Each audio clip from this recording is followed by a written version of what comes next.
ओम नमो भगवते वासुदेवाय नमः। जय श्रीमन नारायण। दोस्तों आज हम सुनेंगे पुत्रदा एकादशी व्रत का पारण यानी द्वादशी के दिन सुनी जाने वाली तुलसी माता की कथा। आइए चलिए सुनते हैं तुलसी माता की कथा।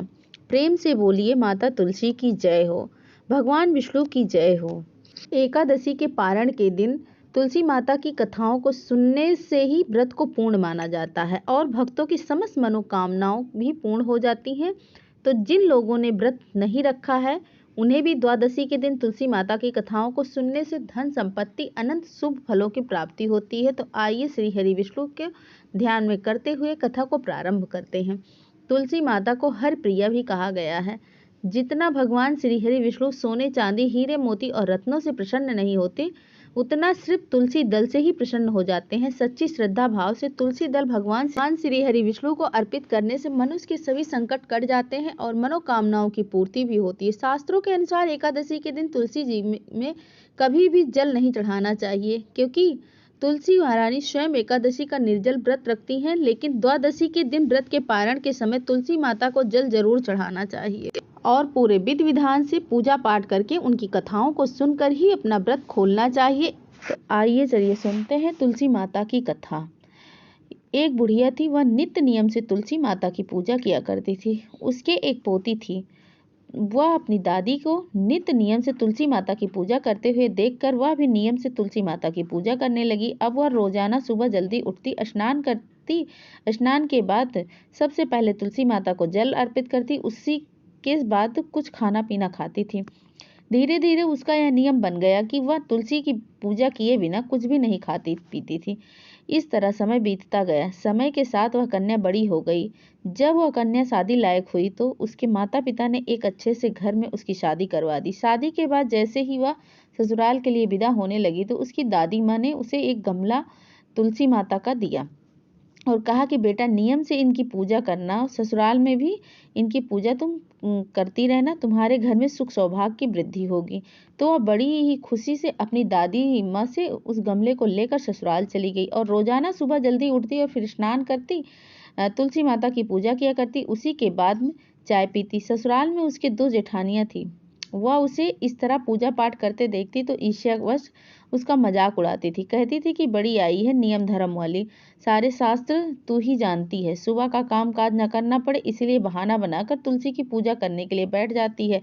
ऐसा करते करते एक दिन दोनों जेठानियों ने कहा कि क्यों ना आज हम इसका गमला छुपा देते हैं, देखते हैं कि यह कैसे पूजा करती है। तो उन्होंने ले जाकर एक जगह तुलसी माता का गमला छुपा दिया। वह कन्या स्नान करके इधर उधर गमला ढूंढती रही। काफी देर तक ढूंढने पर उसे गमला नहीं मिला तो उसने पूजा की और उसके बाद ही भोजन किया। अब उन दोनों जेठानियों का तो रोज का नियम बन गया था कि वह उसकी तुलसी के गमले को उठाती और कहीं न कहीं ले जाकर छुपा देती। लेकिन उसने अपनी जेठानियों को कुछ भी नहीं कहा।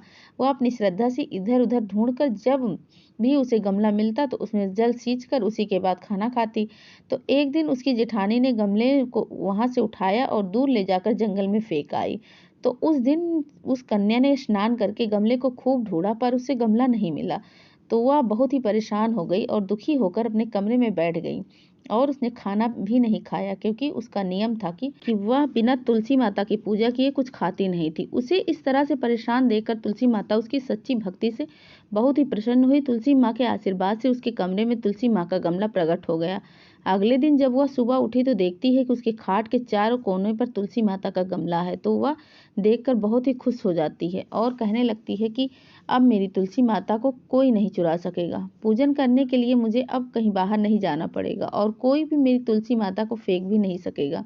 तो वह जल्दी से स्नान करने के लिए गई और स्नान करके तुलसी माता की पूजा की और पूजा करने के बाद जैसे ही रसोई घर में वह खाना खाने के लिए गई तो उसे भोजन करता हुआ देखकर उसकी दोनों जेठानियां उसका मजाक उड़ाने लगी और कहने लगी कि लो, देवरानी का तो नियम धर्म पूरा ही नहीं हुआ। और उसके पास आकर बोली कि तुलसी जी की पूजा कर ली क्या देवरानी जी? तो वह बोली कि हाँ कर ली। तो उसकी जेठानी बोली कि क्यों झूठ बोल रही हो, सही कह रही, सही सही बोलो, भूख बर्दाश्त नहीं होती है, खाना खाना है, यूं ही खा ले, पूजा करने का बहाना क्यों बना रही है। तो उसने कहा कि जेठानी जी मैंने पूजा कर ली है। तो उसकी जेठानी बोली कि गमला तो हमने फेंक दिया है, तूने पूजा कहाँ से की, आप मेरे कमरे में जाकर देखो, मैंने पूजा कर ली है। तो उस अपनी देवरानी की इस तरह बात सुनकर दोनों जेठानियां भागकर उसके कमरे में गई। तो वहां जाकर आश्चर्यचकित हो गई, देखा कि तुलसी माता का बड़ा सा पौधा वहां पर खड़ा है। तो वह देखकर उसकी जेठानियां बहुत ही शर्मिंदा हुई और बोली कि देवरानी तेरी भक्ति सच्ची है, हमने तुझे यूं ही परेशान किया, हमें माफ कर दो। उसी दिन से तीनों देवरानी जेठानी सुबह जल्दी उठकर स्नान करती और उसके बाद तुलसी माता का पूजा अर्चना करके उसके बाद में घर का कोई अन्य काम करती। ऐसा करने से उनके घर में सुख सौभाग्य का वास हुआ, अन्न और धन के भंडार भर गए और 10वें महीने में उन तीनों देवरानी जेठानियों को सुंदर पुत्र की प्राप्ति हुई। हे तुलसी माता, जैसी कृपा आपने उन सब पर की, वैसी ही कृपा दृष्टि अपने सभी भक्तों पर बनाए रखना। जय हो तुलसी मैया की। प्रेम से बोले तुलसी मैया की जय हो, विष्णु भगवान की जय हो। पुरातन समय की बात है, एक छोटी सी गांव में एक वृद्धा बुढ़िया रहती थी। उसका कोई बेटा बेटी नहीं था और पति भी वर्षों पहले संसार छोड़ के जा चुके थे। वह बहुत ही साध्वी पर धर्मात्मा और भक्ति परायण स्त्री थी। उसका जीवन पूरी तरह भगवान विष्णु की भक्ति और सेवा में बीतता था। उसका मुख्य सहारा था एकादशी व्रत और तुलसी माता की पूजा। वह बुढ़िया अत्यंत निर्धन थी, लेकिन फिर भी हर एकादशी को व्रत करती, तुलसी माता की सेवा करती और सच्चे भाव से भगवान विष्णु की आरती उतारती। गांव के लोग उसे पागल समझते थे। कई बार लोग ताना भी मारते थे, अरे बुढ़िया तू भूखी रहती है, फिर भी यह तुलसी के पत्ते और यह पूजा भगवान तेरे लिए क्या करेंगे। पर वह बुढ़िया मुस्कुरा कर कहती, मेरे प्रभु तो मेरे मन में रहते हैं, उनका नाम ही मेरा भोजन है, तुलसी माता मेरी संतान है, एकादशी व्रत मेरा जीवन है। उसके आंगन में तुलसी का एक पुराना पौधा था। वह रोज सूर्य उदय से पहले उठकर स्नान करती, तुलसी माता को जल सींचती, दीपक जलाती और विष्णु सहस्त्र नाम का पाठ करती। वह तुलसी को तुलसी रानी कहकर पुकारती थी और उसे पुत्रवत प्रेम करती थी। बुढ़िया का जीवन कठिन था, खाना कभी मिलता कभी नहीं मिलता था। एकादशी का व्रत वह कभी भी नहीं छोड़ती थी। उसके लिए वह दिन किसी पर्व से कम नहीं होता था। एक दिन नारद मुनि देवलोक में भ्रमण करते हुए पृथ्वी पर आए। जब उन्होंने बुढ़िया को इस प्रकार समर्पण के साथ तुलसी माता और एकादशी व्रत करते हुए देखा तो वह स्वर्ग लोक लौटकर भगवान विष्णु जी के से बोले कि प्रभु, आपकी यह दासी अत्यंत श्रद्धालु है, निस्वार्थ सेवा करती है, लेकिन संसार में इसे तिरस्कृत करता है, क्या आप इसकी परीक्षा नहीं लेंगे। भगवान मुस्कुराए और बोले, हर सच्चे भक्त की परीक्षा होती है, लेकिन वह परीक्षा प्रेम से ली जाती है। चलो नारद जी, आज मैं स्वयं धरती पर उस वृद्धा के द्वार जाता हूँ। अगली एकादशी के दिन जब वह बुढ़िया व्रत रहकर तुलसी माता को जल चढ़ा रही थी, तभी एक वृद्ध ब्राह्मण का रूप धारण करके भगवान विष्णु उसके द्वार पर आए। भूखे थके और असहाय प्रतीत हो रहे थे। माँ, कुछ भोजन मिलेगा? उन्होंने करुण स्वर में कहा। बुढ़िया अत्यंत दीन भाव से बोली, हे ब्राह्मण देवता, मैं आज एकादशी का व्रत कर रही हूँ और मेरे घर में खाने का एक भी अन्न का दाना नहीं है, लेकिन मेरे पास तुलसी दल और प्रभु का नाम, चाहो तो यही अर्पण कर दूं। भगवान ने कहा, मुझे वही चाहिए जो प्रेम से दिया जाए। बुढ़िया ने तुलसी दल धोकर उन्हें अर्पित कर लिया और साथ में विष्णु सहस्त्र नाम जपते हुए उन्हें प्रेम से बैठाया। भोजन समाप्त हुआ तब ब्राह्मण के रूप में भगवान विष्णु ने अपना तेजस्वी रूप प्रकट किया। आकाश से पुष्पों की वर्षा होने लगी। आंगन में तुलसी का पौधा अचानक सोने जैसा चमकने लगा। बुढ़िया भाव विभोर हो गई, उसके अश्रुधारा बहने लगी।